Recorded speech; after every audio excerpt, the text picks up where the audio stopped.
Chlöe Swarbrick has only one way back into Parliament: apologise, or she can't return to the House. Surely she's got no option here.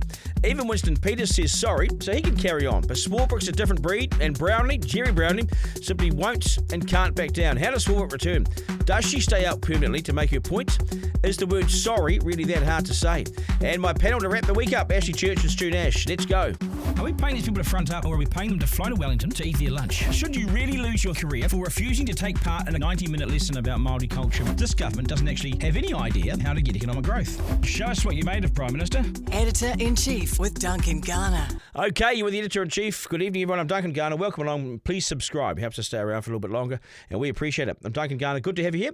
The Speaker versus Chlöe Swarbrick has blown up into a beauty, hasn't it? It really has. Some say Brownie's gone too far. Anyway, will she say sorry for calling National MPs spineless? And you can then resume your duties inside the debating chamber. Refuse to say it and you stay out. You're gone permanently. You've got to come back in and say sorry. Should Chlöe Swarbrick apologise, or is she better to stay up and keep herself in the headlines? That's what it's all about. It's a stunt, right? And my panel will join me shortly to discuss all of that and much more. Let's go. It's the Slam Dunk. Okay, so Chlöe Swarbrick is not one to admit she's wrong. In my dealings with her over time, she is sure that she's on the right side of things. She's not one to negotiate her point. She's not one to back down. She's clear what she stands for. She's clear how she sees the world, and she will firmly believe what she has said is right, even if it runs foul of the parliamentary rules. She firmly believes that the government and its MPs are being spineless over the situation in Gaza, and she wants them to take a much harder line. That's why she got booted out. So, Mr. Speaker, I will reiterate my call for the government to pick up our unlawful occupation of Palestine sanctions bill and to sanction Israel for its war crimes. If we find 6 of 68 government MPs with a spine, we can stand on the right side of history. That is completely unacceptable to make that statement. Withdraw it and apologise. No. Then leave the House for the rest of the week. Happily. I've seen and heard all the insults in Parliament over time. They're daily, it's regular, it's pretty common. And all MPs from all sides call each other derogatory names. Some slip through, some don't. I've seen Ron Mark give the bird to MPs in the House. But MPs know the rules, and they take their feet and they withdraw and they apologise and they continue the debate. Former Labour MP Dover Samuels once got to his feet claiming he'd been on the end of a racial slur from an MP. Now, that MP then rose and said, "Sir, I said don't be negative." Samuels had thought he'd been called a dopey N-word to finish, you see. So there was confusion there. Hell, Winston Peters has withdrawn and apologised more often than Brownie's had hot feeds. Well, don't know about them. Anyway, it doesn't mean that you have to mean it. And Winston usually says it so fast and moves on that you wonder if he's even said it at all. Withdraw and apologise, point of order. That's what he says. Few MPs trifle with the chair or the Speaker like Chlöe Swarbrick is currently doing, and she's knowingly and consciously making the decision to run foul of Brownlee. She has no way of returning to Parliament without an apology. Now, it may be that Brownlee went too far saying you're gone for the week, but that's his call. I think it's probably unprecedented. But this is how the place works. The Speaker is boss. The decision I made earlier in the day to ask Chlöe Swarbrick to leave the House, and the comment that I made was that it could be for the rest of the week. That was because, while it is true, the member can only be removed from the House for the sitting day, the requirement for an apology does not lapse. And so, if the member comes back in tomorrow and at the start of proceedings, after the prayer, takes a point of order and withdraws and apologises for the offensive remark, then that will be fine. If she doesn't, then she'll be leaving the House again.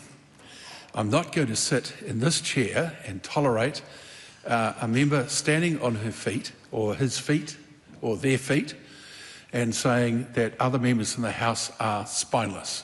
That is completely unacceptable. I made it very clear at the start of the special debate that I expected it to be conducted in a manner that was respectful of the various views that are held across the House. So I've come back in here to make it absolutely clear that there is still an expectation that there will be a withdrawal and apology. And until there is one, then the status quo will continue. But there's no way Swarbrick's agreeing to that. So she continues to be sent out. She can come back in, but she'll be sent out as long as she refuses to apologise. I invite Chlöe Swarbrick to withdraw and apologise for an offensive comment made in the House yesterday. I won't be doing that, Mr. Speaker. Then the member will leave the House. No, the member will leave the House. Sorry, there's not a point of order at this point. Swarbrick can re-enter Parliament as many times as she likes. She can only stay if she says sorry, and she withdraws the comment that national MPs are spineless, which is what she said originally. Now, you can look at this two ways. It's total grandstanding from Swarbrick over an issue that she feels strongly about, and they would have organised this. The Greens would have organised this in their caucus on Tuesday. Take a position, stand by it, become the martyr, and get lots of headlines. It's hard not to take a position for her. Israel has gone well past, this is the other point, Israel's gone well past making its point, and people like Helen Clark who have travelled to the border say it now looks like and feels like genocide and ethnic cleansing. Surely Israel should pull back. A ceasefire is a must. So that's a point. And Swarbrick knows which side of the argument she's on. And I don't know how she comes back from this. You can't give qualified apologies in Parliament. So she can't say, sorry, but I stand by my comments, or sorry, but this, or sorry, but that. She must firmly say, sorry, my bad, completing the withdrawal and the apology. It's as simple as that. She doesn't have to mean it, but has to say it. Got to say it. The longer this goes on, the firmer Brownie will be in his ruling. Even if some people are saying he's gone too far, he will be firm in his ruling and he's standing by it. He's not going to negotiate this now. He's in no mood for that, Brownie. Is the word spineless the worst insult in the world? Not really. I mean, they use the C word in Parliament. But it's the context in which it's been used to label certain MPs, and Brownie's taken his position on it. I mean, that C-bomb was quoted recently in Question Time. It was even used the other day. And they got away with it. Remember that? The ACT deputy leader was using it, quoting that newspaper column by a Stuff journalist. So the C-bomb was used. So for now, this suits Swarbrick. She's the centre of attention. She's making her point. It gives the Greens plenty of profile, which they will like. So they can now control this. They can now work out how long they stay out of Parliament and become the martyr. And it will continue as long as Swarbrick refuses to say sorry. It is a stunt, of course. There's no doubt about that. It makes no difference to the people of Gaza. And no one will notice that their lives will change as a result. Nothing will change. But the Greens are conviction politicians. Social justice warriors, more so now than ever before. And ASHLEY Church will talk about this shortly in our panel. But I wonder, why is it that they feel so strongly about this and not other issues? Why don't they feel strongly about other issues? Like, why don't they take a stand as strong as this for the fact that a New Zealand toddler is killed every 5 weeks in New Zealand? We've got a terrible record of violence against children. Every 5 weeks, a New Zealand toddler dies at the hands of usually a family member. And Parliament doesn't take such a stand on this, or the Greens don't stop the place for that. What about the so-called climate emergency? Why don't they try and collapse Parliament over that if it's so important? You don't hear from them on this.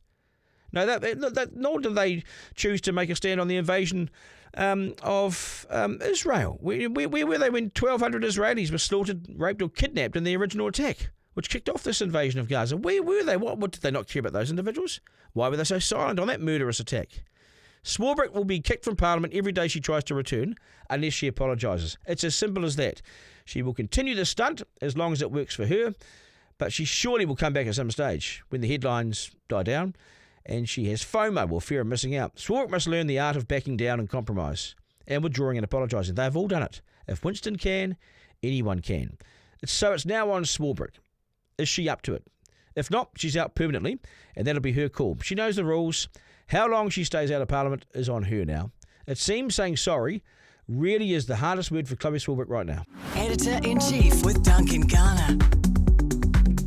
Okay, it's time for the panel now. Bad polls for Christopher Luxon. There's been a poll this week which shows a hung Parliament. There's a grumpy electorate. The cost of living is still an issue. We talked about Chlöe as well. And the Labour MPs, or former Prime Minister's refusal to head to the COVID inquiry. ASHLEY Church and Stuart Nash are with us now. Gents, g'day. Be here. Good to see you too. Hey, mate, did you buy the guys. coffee? Yes, I did. Good on you. Yeah, I did. So it's just got a couple of little conditional things, but they shouldn't be too much. And so finance and building report. Finance, right? We've got a building inspector going in. So thank you. Nice. Yeah. Well, we're looking forward to hopefully. coming up and staying with you, mate. So make sure it's tidy. Well, there's plenty of accommodation. Okay, there's outhouses everywhere. And dog boxes. So you'll find one for you. You need a wife. Stu. Oh, well, no, the wife took the dog box last time, but it was well used. Stewie, the polls. One has a hung Parliament, one has National slightly there. Man, Luxon Hipkins has caught up with Luxon. It's what we've talked about previously, but this almost confirms it, that they are in a fight for their life, aren't they? Two uninspiring gentlemen trying to inspire a country that is disenfranchised and disengaged from the political process. I listened to a debate yesterday because someone put me onto it between Longy and Muldoon. Man, two orators, and sure, they were two of the best. But goodness me, at the moment, what we've got really is uninspirational. And the thing that worries me about this is Kiwis will switch off. And I'd hate to think we'll ever end up with the same sort of turnout that we do in local government elections. But people tend to forget. In 2002, when Bill English ran, the most votes, well, in terms of blocks, went to Labor. The next highest block was the enrolled non-vote. So when people disengage, they just don't vote. And as a consequence, what ends up happening is the wrong people get elected or the wrong decisions get made. But I'll go back to my point before you ever go, Ashley, is the pollsters are asking the wrong questions. And we've talked about this before. They asked, if there was an election tomorrow, who would you vote for? And that's what they based it on. Like I say, if they said, if there was an election tomorrow and there was one block, it was Labor, Greens to Party Maori, or National, New Zealand First and ACT, who would you vote for? And I think the results will be quite different. Yeah, I've done some stuff on that this week as well, Ashley. I've posed that question and all the comments came back, thousands of comments, all said exactly the point. Stu makes a good point. Oh, he does. And in fact, I was going to open with that because Stu raised that, I think, a couple of sessions back, and it swayed me and has done ever since. He's absolutely right. We're asking the wrong question. If we were to ask the question more directly in that way, we would probably get a different response. But putting that aside, the fact that you've got a prime minister in the midterm of the first term of government polling so badly and polling as closely as he is to the leader of the opposition, and a leader of the opposition who, frankly, isn't up to the job, who's incompetent, is a travesty in respect of the current government. I do believe, though, and this is probably where I differ from Stu, I do believe that at the moment it's kind of less important than a whole lot of other stuff that's going on for people, so it's kind of a yawn.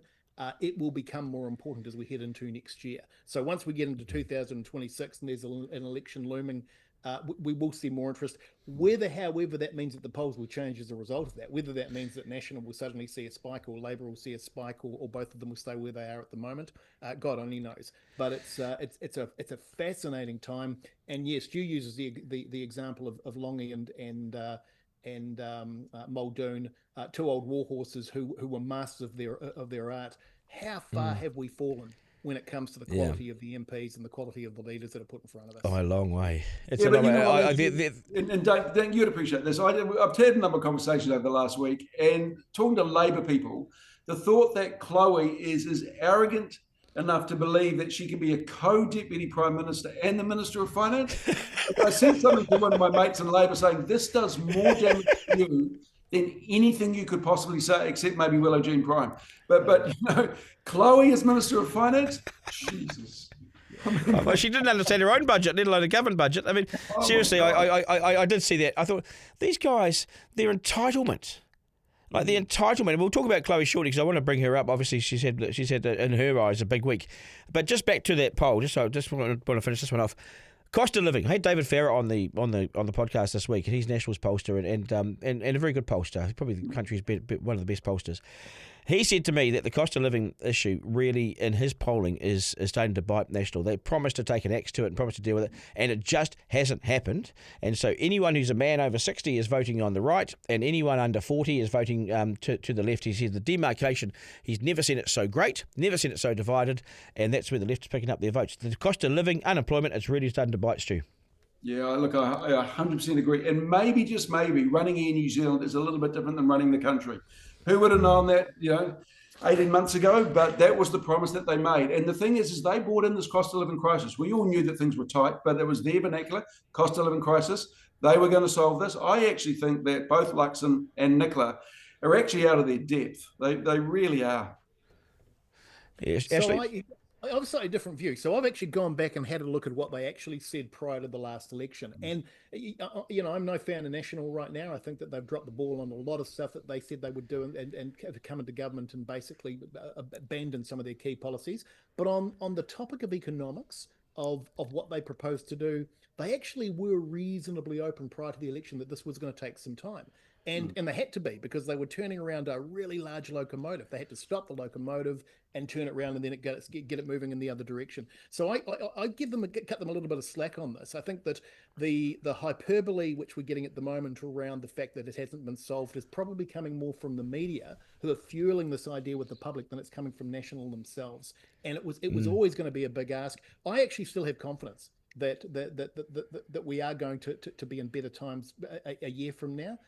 But it was never going to happen quickly, and I think we're probably, our level of expectation that it was just going to change after these guys got. It's an interesting point. It's an interesting point, because this is what Farah says. Farah says you need a 4-year term, because the 3-year term, you get into next year and suddenly you're defending your record. Well, it is, but it's also linked to the fact of momentum and progress. They've had one project consented through the fast track, and a number of them will come on, but too late next year, and they won't be able to say, hey, look what we've done.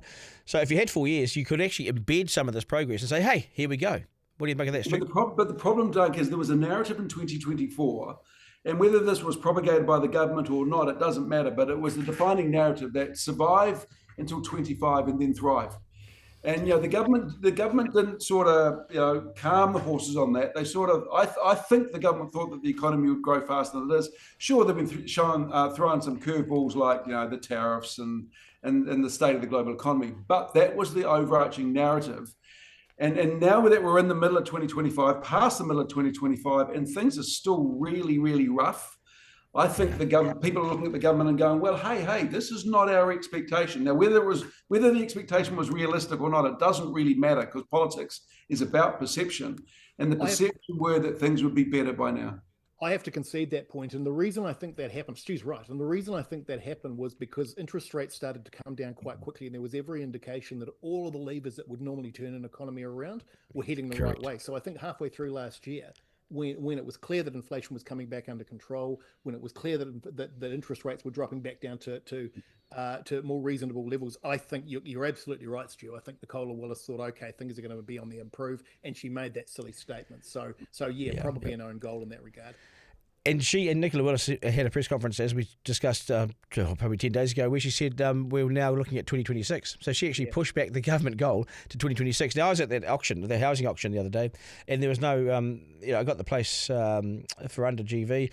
Everything's going under GV at the moment. There's no heat in the market. What does that tell you? You've had interest rates now quite low for some time. Historically, if you look at a long-weighted average of interest rates, they're actually quite low. They're actually really competitive right now. There should be nothing stopping people, and they are stopping. Why? Well, the long-run average of interest rates is about 4.5% over the last 20 years, so we're not quite there. And it's probably going to take another couple of 0.25 OCR movements for us to get down to that level, and then it'll be a question of whether it drops even lower than that. But with regard to the question of confidence in the market, it's just weird. The only thing I can put it down to, and I mean, I know a bit about this topic, as you know, the only thing I can put it down to is I think because this has gone on for so long, there is a perception in the market at the moment that house prices just aren't going to increase. Now, they will. At some point, the market will take off again and there will be another property boom. But right now, I think that the expectation has become exactly as you've just indicated, Duncan. I can wait. When I do buy, I'm going to get under government valuation. There's no urgency in the market, and therefore I can take my time and find the house that suits my needs. Yeah, it's really stalled, because when you're in the market and you're looking around and you're bidding and you're out there, and also you're dealing with real estate agents, you can see how soft it is. You can really see it's almost alarmingly soft, Stu. Yeah, but households are a little bit like businesses in the sense that when there's so much uncertainty around, they don't splash out and take on another 100,000 because they don't know what's going to happen, right? So there's a level of uncertainty in the household. So you sort of hunker down a little bit, you pay down a little bit of debt if you can, but. And Ashley said, Ashley's the expert in this. I'm not even professing to know much about it at all. But what I do know is that, and where we live in Hawke's Bay, there are some magnificent houses for sale, hardly any above sort of 1.5 a move-in. Yeah. Okay, Chlöe Swarbrick. It's a stunt. For her people, it's a very successful stunt. They will love it. She will love it. She's been in the news. She's defiant. But in Parliament, you've got to say sorry. Yeah, it's the only way back in, Stu, all this. Brownie won't budge, and he shouldn't budge either, because that's the rules. Even Winston says sorry. Yeah. Ashley, Winston says sorry. This woman has to say sorry, then get on with it. So let me preempt what I'm about to say. I don't like Chloe at all. I've got no time for her. She's a child, not necessarily biologically, but she got stuck at fifth form math beyond it, and she's got this aspirational ideology that's just nonsense that would ruin the country if she ever gets anywhere near the levers of power. But in respect of this issue, Brownlee's gone too far. Brownlee has massively overreached, and when you compare what she said, and she made the comment that other members of the House were spineless, and she was referring to the coalition members in the government. That's a common minor infraction in the same conversation that was being discussed. In the same conversation that was being discussed, that infraction was being discussed, and I can't remember who it was. It was a member of the Greens or a member of Te Pāti Māori. Dropped the C-bomb again in the conversation, as if to say, well, this is more serious, so why are you giving Chloe a hard time over what she said? And although the point was reasonable, the fact that she was able to do that and Brownlee didn't pick her up indicated to me that the more serious issue here is that the Speaker's lost the confidence of the House. Yeah, but you to come back into Parliament, no matter what, Stu, you can be sent out for the week. I thought that was strange. We sent out for the week. I mean, almost unheard of. But to come back, you must always address the apologies. You must always withdraw and apologise, right? That's the rules. And the thing is her comments were on record anyway. And what you do is, if you want to make a point like that, Duncan, you did, right? You stand up, you say something outrageous. The Speaker says unacceptable. Stand up and apologise. You do. Where I think this went wrong is what happened is she was asked to withdraw and apologise. She said no. And I think Jerry's probably a little bit frustrated with some of the antics that are going on at the moment, because he's got to deal with stuff that very few speakers have ever had to deal with Te Pāti Māori and the thing. And I think he maybe just snapped and said, well, fuck you, Chloe, you're out of here. And at some point he has to get the standards right. Maybe he used the wrong person to create an example of. But when she refused to stand up and apologise, not only did she not say anything, she said no, so she was defiant, and at this point he saw red and she was gone. You're right, Ashley. It's the issue with this now, though, is we're talking about Chloe. We're not talking about the issue that Chloe was championing. But I think the standards in the House have dropped dramatically, and it's a real shame. Started with Trevor Mallard when he insisted that men didn't have to wear ties. You got these guys from the Greens coming in with caftans and jeans on. You got the Rawiri looked like he's off to a Hawaiian party. Jerry needs to bring back a level of decorum. He really does. He's lost it. Once you lose it, but once it's loose, it's loose forever. You've somehow got to pulling it back's harder, right? Yep. Here's what makes this worse. So here we are, three old white guys who've got some respect for standing orders, and we look at this and, and somebody gets named, that's serious. And so as far as we're concerned, there needs to be decorum, all the things that we've just talked about. Chloe doesn't care about that stuff. This absolutely plays to her base. This absolutely, the fact that she gets kicked out, that's a badge of honour. That's great. That's going to help her in terms of her electoral support. Yeah, but the problem is... Did you hear what she said when she left Parliament? She said, happily will. I'm happy to. It was staged. You don't. This is part of the. They go into a Tuesday caucus. They plan their week, and this is part of the plan that Chloe will get kicked out. What this shows to me, Duncan? This shows to me that she still believes she's part of a protest movement, and she's not ready for greater responsibility, i.e. cabinet position. So, in the same breath, she's talking about being the Minister of Finance and a co-prime minister. She's not ready to be in cabinet, let alone the Minister of Finance. And it just shows the Greens have turned into a protest movement, a little like Te Pāti Māori. I think they're doing this to meet Te Pāti Māori. I think they're doing this to look at Te Pāti Māori, who they admire, and they want to be the same. So they go out there and say, we'll do this as well. So now they're walking out. And now Chloe's in the position where she can't come back into Parliament. She honestly, this is a permanent ban until she goes and says sorry. Winston Peters would say sorry as quickly as this. Withdraw and apologise. Point of order. He would say it so quickly you wouldn't hear it. You don't even have to mean it. You don't have to mean it, Ashley. Just say it. The most interesting thing in that debate for me, watching it yesterday, wasn't so much what was going on with the Pāti Māori or the Greens. It was the conniptions that Christopher Hipkins needed to go through in terms of the address that he gave in order to try and justify what Chloe had done. And it had nothing to do with the issue. It was about coalition building for him and making sure that he wasn't losing the support of somebody that he is going to absolutely need if he's going to be able to form a government next year. He's facing trouble, isn't he? I mean, who? Okay, next question. Who's this? It's Chris. It's Jacinda, Chris, and the rest of them. Stewie, though, your mates from the Labour Party of old. It was a big issue, COVID, one of the biggest issues that we'll ever face in our lifetime. Should they have been at this public inquiry? This is a really interesting point, because obviously they didn't block the inquiry. They came along and in private they gave evidence. I've sort of moved on this a little bit. Initially, I thought, yeah, well, this is a little bit of game playing. What they're being asked to do is the modern equivalent of the stocks. But the more I think about this and the more I listen, the more I think that actually the public probably deserve the right to hear the main architects of this. I mean, the whole cabinet was, right? Cabinet responsibility. And these are former colleagues of mine, but the public probably deserve the right to hear the questions that they were asked and then the answers they were given. It's about accountability. To be seen to be accountable, to be seen to be on the stage, Ashley, rather than behind closed doors, which we don't know what happens then. And the public won't feel satisfied. Let's put that into some context. So when these commissions of inquiry take place, whether it's here or anywhere else in the Western world, there are two requirements, two things that are going on at the same time. The first one is around the facts of the issue itself. And the point that Hipkins is making, that he's already given those, is actually legit. He has. He's already been through that process. But there's a second part of this, which is about, for want of a better word, what I call theatre. It's the showing up and actually being seen by the public to show contrition for what you have done.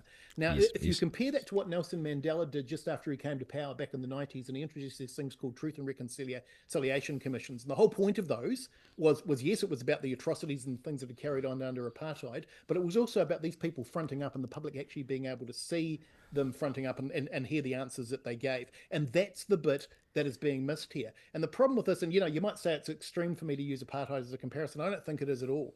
I would argue, and Stu might disagree with me here, I would argue that second term of Ardern's government with Chippy at the end there, that we got the closest we've ever got to a form of totalitarian government in this country, and people want some bloodletting to take place. And if they don't show up, that's not going to happen. The division that we're trying to heal is not going to be healed. Yeah, I think Ashley's bang on. It's about accountability. The public they don't have to be satisfied with what goes on there, but they want to see that it happens. Yeah. And I now accept that. And so, does it hurt them long term? You've still got a guy there. I mean, Chippy's going for the Prime Minister's job. He's still live and willing and able. Just the point I was going to make. Here's a guy saying, I'm not going to show up to your commission inquiry because I don't think I need to and haven't been directed to, but can I be your Prime Minister next year? I mean, the contradiction in those 2 points is extraordinary, and the fact that he thinks he's going to get away with it is even more extraordinary. Yeah, no, look, I agree with you. I really do. And it's an issue that I doubt Hipkins wants to talk about at all. He didn't expect it to be on the radar. Now it is. It's just another thing that's out there hurting Labour. But it's also, if you've got a good story to tell, if they are so adamant that they did the right thing, then front and tell them. What I will say, and here I go again. The conversations that we had around the cabinet table, it was framed literally like this. We know in hindsight, some of the decisions we make will be wrong. We know that. Correct. We were very clear about that. But there is no playbook. What we promise to do is use the information we have at hand and make the decisions that we think at this point in time are the best decisions for the country. And so I think every cabinet member, and I was involved in a lot of those decisions, will admit in hindsight, we could have done a little bit better there. But keeping in mind, this was really fast-paced. Decisions had to be made very quickly. We debated these, a lot of these decisions were debated vigorously in cabinet, and we came out, there was collective responsibility. And you know what, I wouldn't have a problem if Jacinda or Grant or Hipkins or Aisha Verrill fronted in public and said, hey, look, we got some of these things wrong. But these are the circumstances under which we made this. And in hindsight, in the clear light of day, we might have done things a little bit better. This is the reason for the inquiry, to ensure that next time we do. But let's front and let's be honest. There's your answer. How we did it. There's your answer. That's how to do it. That would be the smart thing to do. That would be the smart thing to do, to front up and say that. Hipkins also made the point, he's probably right. He keeps saying, hey, this was a political beat up. Why did we need the second commission of inquiry? And he's right. And he's right. Absolutely right. There is some degree of witch hunt to this. The fact that New Zealand First has been carved out of the inquiry, pretty clear evidence of that. But that's not the point. The point that Stu makes and you're about to make, Duncan, is correct. If he did that, if he fronted up and said, mea culpa, we did these things because we believed them to be the right thing at the time, wouldn't necessarily get support for it, but he would get respect from people that he actually put himself into that position. Yeah, but anyway, they ran out of questions after an hour, so they were no good anyway. Which proves that we were right. They ran out of questions after an hour. So don't pull your head in, mate. Anyway, Luxon's comments about Israel going too far has been pushed back on hard by Israel. Ashley? I'm incensed by this. I mean, this is an issue about which I'm passionate. I've been to Israel. I've been to the site of the Nova Music Festival where so many people were raped and murdered back in 2023. Correct. I know this issue intricately. But look, I understand that amongst your viewers there'll be people who don't like Israel, Duncan. So let's put Israel out of this equation. Let's put them aside and just focus on the issue itself, which is around Hamas and around Gaza and around the possibility of New Zealand declaring Gaza as an independent self-governing state. That happened in 2005. In 2005, the Israelis pulled out forcibly all of their citizens, all of their infrastructure, and left Gaza to it, left the Palestinians to it, left Hamas to it. And the result of that was 20 years later, they pushed out through those walls and they murdered 1,200 people and kidnapped 250 others. What the world is now doing is saying, well done, Hamas. Here's your reward for what you did on the 7th of October 2023. Yeah. It is utterly incredible. I'm incredulous that any government would do this, let alone the New Zealand government, which used to take a pretty strong and morally principled position on this stuff. So the issue for me now is not about whether Israel's doing right or wrong. I have pretty strong views in favour of Israel on that, but put those aside. It's about whether or not this action is actually going to get the result that we want. And it's just not. It's going to create another October 7 at some stage in the near future. And the problem that you've got is there are no conditions being proposed to be imposed on the Hamas prior to this thing taking place in October. So what we're going to end up with is all of the things that we're concerned about at the moment continuing because there's nothing actually proposed to be done to make the situation any better. It's outrageous. Can I ask you a question, Ashley? Have they released all the hostages yet? No, and that's one of the conditions that you would expect to be part of this whole thing. Unbelievable. I'm on your side with this one. I mean, what's happening in Gaza is a humanitarian crisis. But back to your point, Duncan, there are ways to say things when you're the Prime Minister that convey a message but look statesmanlike. Okay. This, again, just shows up Luxon that he just hasn't got the experience or the wherewithal to be a good Prime Minister. And then he came out and said, oh, well, no, those are my own personal views. Well, I can tell you, when I'd been a cabinet minister for 2 weeks and I'd said something on the radio, Heather Simpson came in, slammed her book down and said, when will you learn you do not have a personal view? You are not, when you're the Prime Minister, you do not have a personal view. You are the Prime Minister 24/7. Yep. No, I agree. And I see a National MP this morning, Costley, out of the Waikato, has said that they're not the words that he would choose. And what Luxon said about going too far, he said, I wouldn't choose those words. So even the caucus, a backbench MP, is now questioning his own Prime Minister. That's quite significant, I would have thought. It is, but our top diplomat, Winston Peters, would never have couched our disagreement in a way like that. But the other thing also with regard to this that I think we've got to be a little bit careful of is that this is a policy that the United States is backing 100%, right? Trump is right behind this. Yeah. We've got to be very, very careful when our Prime Minister, in this day and age, when our Prime Minister comes out and says something which is clearly anti-American, because, the way the Trump administration works at the moment, if he hears a world leader say something that he doesn't like, then those 15% tariffs, they suddenly become 20% tariffs. Now, whether we like it or not, you've got to be careful in the way you say things. And last point I make, people will forget that a minor Australian official said something bad against China. This would have been about 3 or 4 years ago. China immediately cut off all wine, all lobster and other exports to China, and it killed those markets. Don't put it past Trump to use such methods as well. Here's the other thing, which Trump would have supported, and this could have actually been turned into an electoral win for the Nats and, in fact, for the coalition. If they'd come out and said, look, it's been New Zealand's policy for a long time, which it has, to support a Palestinian state at the right time, and that has been our position for many, many years, we would support this current action if the hostages were released, if Hamas was removed from government, if UNRWA was reformed in a way that we could have some reassurance that the money that was going into Gaza was being spent on the people it was intended for, and a range of other measures that were actually going to improve the lot of the Palestinians themselves, we would have looked like the good guys. We would have held the moral high ground. 100%. We would have stood out from all of those other countries around the world that are doing what they're doing, and Luxon and Winston could have strutted the world stage as winners on this thing. Instead, they've just fallen into the same trap as everybody else. I go back to the office. I'll make this the last point because it's been fantastic.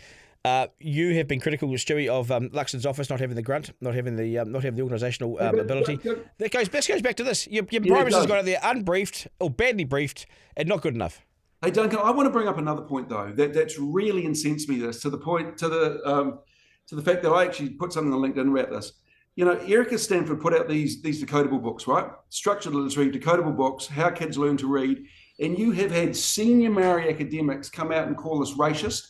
A guy who was in charge of, I think it's the Maori Principals Association, a guy called Bruce Jepson, said she was racist and the minister is racist and a white supremacist. I have said if anyone had called me that when I was a minister, I would have sued them.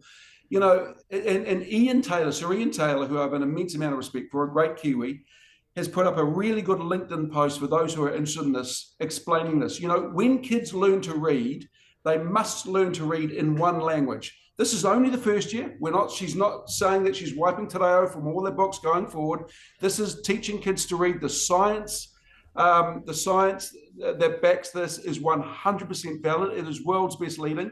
So I think, and the thing is where are these Maori academics when there's a little baby murdered, when meth is out of control, when Maori educational attainment is dropping, and yet here is a minister that I think is doing a fantastic job being called a white supremacist. Completely unacceptable. It's over the top. I missed this one, but it's completely over the top.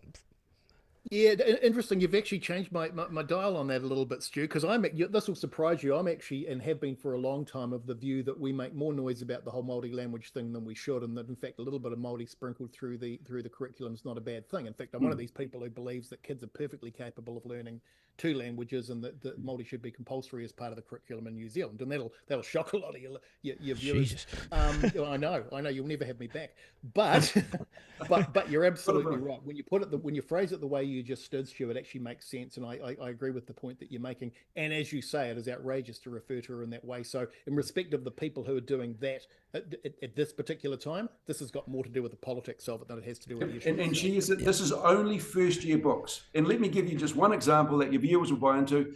In English language, if you spell the word KIT, it's kit. You add an E onto the end of that, it becomes kite. In Maori, that is kite. So when explained, the Māori vowel sounds are different from Pākehā or European English vowel sounds. In the very first 6 months to the first year, you're learning English. She's also developed a bunch of decodables. They're called decodables, right? She's also developed a bunch of decodables for Te Reo. And then after the kids get this and figure out how to learn to read, then Te Reo is introduced back into our school. So it's not only politics, it shows an ignorance. And you know, I was pretty incensed about this. I mean, education is a real passion for mine, and I think that the minister's doing a really good job. But to be called a racist and a white supremacist, that's politics. Yeah, that's the politics of it. I said my kids have gone through Kohanga and Kura, and they're in English schools. You know, the boy is now, and they've learned both languages all the way through. So I'm going to stay out of this one. Because I can keep my head chopped off at home. But he's doing pretty good. Go and have a look at Sir Ian Taylor's post if anyone has any interest. It's a very well written post. Yeah, but white supremacist is bullshit. You can't call Erica Stanford is not a white supremacist. Of course she's not. It's just madness, eh? She's future Prime Minister. There we go. That'll get people. I don't know about that, but she's certainly not a white. She's not a racist either. But you know, that sort of language, and like I said, just first year kids, just 5-year-olds. We're not talking about 7, 8, 9, 10-year-olds. She's not talking about taking Te Reo out of the classroom. Some of these Maori academics, some of these Maori leaders need to pull their head in, understand the evidence, see what she's trying to do, and then once you're informed, come out and comment. You're quite a smart man, Stu. You should go into politics. It's an oxymoron. Hang on a sec. Smart people don't go into politics. Hello, Winston. Yes, Winston. He's available shortly. Okay. Right. I'm going to leave it there, guys. Always appreciate your time. Well done. Awesome. We'll do it again next week. Okay. Cheers, guys. Editor-in-Chief with Duncan Garner. Okay, man, they're a good panel. Excellent panel. Also, I want to add a bit of a chat in during the Rugby Championship. So let's talk rugby head of the Championship. Martin Devlin, DSPN, Devlin Sports Podcast Network. He's here every day as well. Martin Devlin, let's talk rugby. G'day, mate. Nice to be here. Nice to see you. And well done with your podcast. Going so Thank well. you so much. Argentina versus the All Blacks at home, of course, Argentina. They're a different beast, aren't they? Yeah, they are. But, you know, we always talk about this when the All Blacks are away from home, don't we? We always go, okay, you know, it's them, it's at their ground, it's their crowd and everything else. Look, you know, most of these All Blacks have played Argentina a number of times over the last few years. Not as many of them have toured there, okay? So that is a new experience. But, it's just, are we a better team? That's what I think it comes down to. And I think, yes, player for player we are. I think our preparation has been really good. And I think when you look at the side that's been selected, there's one or two maybe you could argue about, but this is as good as it gets for Scott Robertson this and his is the guys best at the side we moment. can put on the field. That is exactly right. There's no Roygaard at the moment. He would be straight back into that team. We miss him. I think we'll miss him. Well, the difference between him and the next guy, no disrespect to Cortez or to Christie who's on the bench, look, it is a gulf. I also think that Cody Taylor is way ahead of the second hooker that we've got. But in most positions, and this is what really pleases me, when they've selected this side, we're missing our two best props, our two starting props. Huge big men. Yeah, and yet we've got De Groot and Newell. Now, those are pretty able backups. Oh, it's huge depth. And then you've got Tossie and Norris on the bench. And again, so, this idea that they're trying to build 3 or 4 players in every position. They've done it. Well, not over the board, not across the board they haven't, because in halfback we certainly haven't, and I'd say in hooker we haven't, but in some of the positions, this is as strong a side as we can muster. I always, worry about, things like Scott Barrett's coming back. He hasn't played since July the 7th. Beauden Barrett hasn't played since a week after that. But obviously, these guys have been selected, and obviously the coaches know that they've watched them in training and that they're up to it. Yeah. It's not going to be easy. Maybe the break's been good for them? I'm always of a mind with these kind of guys playing this kind of sport that you play them, that they need to play, Duncan, But a guy like Scott Barrett and Beauden Barrett, these guys can come back into the team. They've had so many tests. Yeah. This is not going to be easy. Don't think for a second. But at the same time, I'll go back to it. The All Blacks are better. Over those 3 tests against France, we probably never put it together wholly in each game. That first half of the second test, we were really good, I thought. Yes. And then in the third test, about the first 20 minutes of the second half, we were great as well. So it's just a matter of meshing all of these things with the best team on the field. How do you combat passion? How do you combat that Argentinian passion? Because they will want to slaughter these guys. Yeah. And the crowd will be up for it. Oh, yeah. And our guys have, as you say, they've played there before and they know the game. And Barrett, and certainly the coach knows it too, because he was part of that team. That he scored 2001, the try, he scored, yeah. Look, again, these words are bandied about. What, we don't have it? We don't have passion? We don't have passion to play for the black jersey? Of course we do. I mean, these guys bleed black. They want to play for New Zealand and they wanted to win test matches for New Zealand. So, I think in terms of the emotional side of it, I think that our guys are absolutely on a par with them. And also, I remember that quote from Brad Thorne. It was a great quote that he loved. He said going out there into a stadium which was anti-him. He just fed on that. And one of the great things you can get in rugby, and this is why I've always been against the proliferation of playing music all the time and having to interrupt everything. The sound of the crowd being silent is a symphony. Yes. You shut their fans up. I mean, there's nothing better than a football ground where you're away from home, there's only a few hundred of you there, and all of a sudden, they're not singing anymore. And that's noisy. For them, that's noisy. That's it. That's really noisy. You want to hear the sound of silence. I can see there's a plan with Razor this year. He's trying to be big and fast. Has to be. He's trying to be big and fast like South Africa. We'll get to them in a second. But the All Blacks are trying to play different rugby, and I think so far, it's hard to execute. And it's hard. It's hard to get a read also because of the relative strength or not of the French side. But you can only play who's in front of you. That's the oldest cliche. They were okay. This Argentina side are tough. They're combative. Most of these guys that have been brought back into this team, played France top 14, which is the best franchise provincial club competition in the world without a doubt. Yep. But I think that we've got experience. We're battle hardened. The one thing we don't have, to me, is real impact off the bench in terms of our backs. Christie, ALB. I mean, those guys are good, but they're not like in, say, Damien McKenzie's class coming off the bench. Journeymen, aren't they? I mean, ALB, he's played 80-odd tests. If he was going to be a starting player, he would be by now, and he's not. Yeah, and we've got a lot of these guys that have played this amount of tests over the last 5 or 6 years for the All Blacks, and I keep going back to the numbers and the stats, which don't lie. Since 2019, the All Blacks have lost 16 test matches and drawn 2. Yeah. Duncan, that's 18 fails for the All Blacks because a draw is a fail. Now, when we grew up, if the All Blacks lost 4 matches a year, it's catastrophic. Yeah, well, they lost 1. And so, so I hate this mentality that, we're rebuilding or it's okay to lose test matches. Yeah. It isn't. It's really important for our psyche that we go there and we win these 2 against Argentina. Really important. Interesting you say, talk about impact. And I like Norris. I think Norris is very good. Is Jimmy the difference in there? No, he's not. And I thought he was an impact player. Well, again, and this is where all of the guys got to run. This is obviously Tava Nawa you're talking about, and all the guys got to run against France. I would expect some of these guys to come back in for that second test, because if you are serious about building 3 or 4 in depth, you have to. Then you've got to play them. Yeah. You've got to play them. So, look, the midfield has got a question about it as well. I don't think we've seen the best out of Proctor yet, and we haven't seen the best out of this combination, but they're obviously sticking with it because they believe in him. I like Proctor. I think Proctor's got something to offer. And look, and I think that, again, I want to see Rico at his best. When Rico came into the side, and I think it was 2016 or 17, he was, at that time, rated as amongst one of the best wingers in the world. We need to see that back from him as well. Australia, I actually admire Australia, what they did against the Lions. I thought they were bloody unlucky, actually.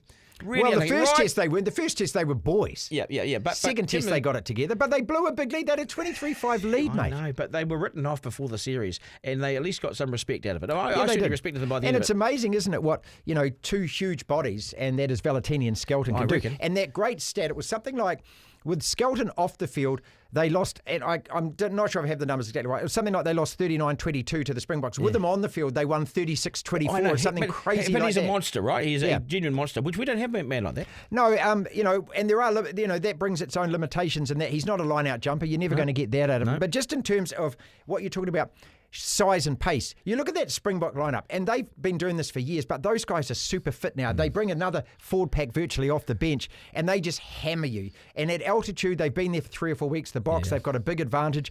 Australia, and I was saying this at the very start of the podcast today, the DSPN, I'll give us a shout out on that. Yeah, no, please do. It's very good, very good. Make sure you go and have a look. The thing to beat them, it's like when you play the All Blacks, every single Australian player has to play to the very best of their ability. They've got to make no mistakes. They've got to actually contest and win 50% of the possession. At least, And they've got to score some points when they do. Yeah. And so... And the depth is very, very average. And any slip up from that, and the Box will have you. And don't think for a second that the Box are going to turn up like the Lions did in the third test, where they're, all been on the piss for a week. And also, guys are in the dressing room when the lightning strike looking at their cell phones. I mean, they had a foot on the plane. Yeah, so, I give great credit to Australia for the way they fought back in that second test and especially the third test. But this is the ultimate test in world rugby now. We talk about Eden Park being, you go and beat the world back-to-back world champions at their place, up on the high belt. Yeah, and it almost seems a step too far when you say that, to beat them back-to-back, almost impossible. And I look at rugby as well, and rugby's one of those few sports in the world where genuine upsets don't happen that often. More often than not in test rugby, the best side wins. Yeah, for football it's different, right? Yeah, football it's one goal. Basketball you can get a buzzer beater. Baseball you can get a home run, or it comes down to your pitcher. These kind of sports. Rugby league, you still get upsets in the NRL. But test rugby, it doesn't happen that often. And so I just think this is why the odds makers make these odds. And I'm leaning towards the 2 favourites, South Africa and the All Blacks, for a reason, both winning this weekend. Yeah. Oh, you think the All Blacks will? Oh, the All Blacks will win. But hey, look, I'm one of those All Black fans like you with 50 years standing that I believe we're going to win every single game we play. I'm with you too. I'm always believing in the All Blacks. Because they have the systems and the structure and they'll get home. Yeah, and we've got the temperament and we know how to win these games. And that, look, and when you look at those names down there, these are proven performers at this level. The thing that interests me is Australia and New Zealand. And I wonder, because Australia gets up for New Zealand, and they've got up far too often, for my liking. Not of late. No, not of late. No, not of late, and not during the crucial game they need to. But every now and then they pop us. Mm-hmm. Well, look, I think and we've got to put our best side out against them. Right at the start of this, if you've asked me who's going to win the Rugby Championship, I think that South Africa have to go in favourites.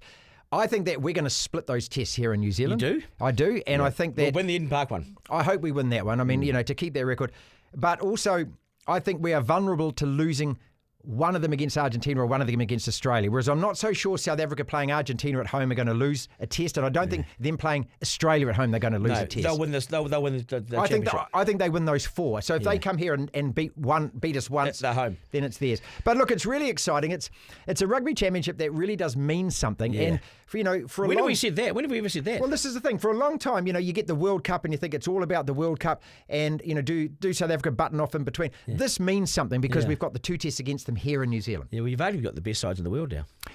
Well, us 2 in France, I'd say France on their A game for sure. Yeah. But, this is the heavyweight championship of the world when we play them. But first and foremost, the build-up's great. 3 against France. We go to Argentina and win 2 will give us enormous confidence, and that's all part of it too. Do you think Argentina can win a World Cup one day? In football, they've won 3. In rugby? Well, again, they've got to the semi-finals a couple of times, haven't they? And so Wales. Sorry, more than Ireland. Ireland have. But then again, in Paris, and I was there for that in that game. They weren't even in that contest. So they're more than capable on their day in this tournament of beating anyone as they did last year. Yeah. And this one in Cordoba is probably their best opportunity. Devlin Sports Podcast Network. I got that right, haven't I? DSPN. It's so good. Make sure you're watching it, guys. Nice to see you, mate. Thank you, mate. Okay, that's us. Thanks for your feedback, folks, and your support. Get in touch through our social media at Duncan Garner Podcast on TikTok, Instagram. You fix an email, duncan@rover.nz. To my team, Brody, thank you, sir. We'll do it again, of course, on Monday. Remember, life's no dress rehearsal, no curtain raiser, none of that. This is it. We live in one of the best places on earth. So get out, enjoy the rest of your day and evening and weekend. Take care. Have a great rest of the day. Take care, folks. Editor-in-Chief with Duncan Garner.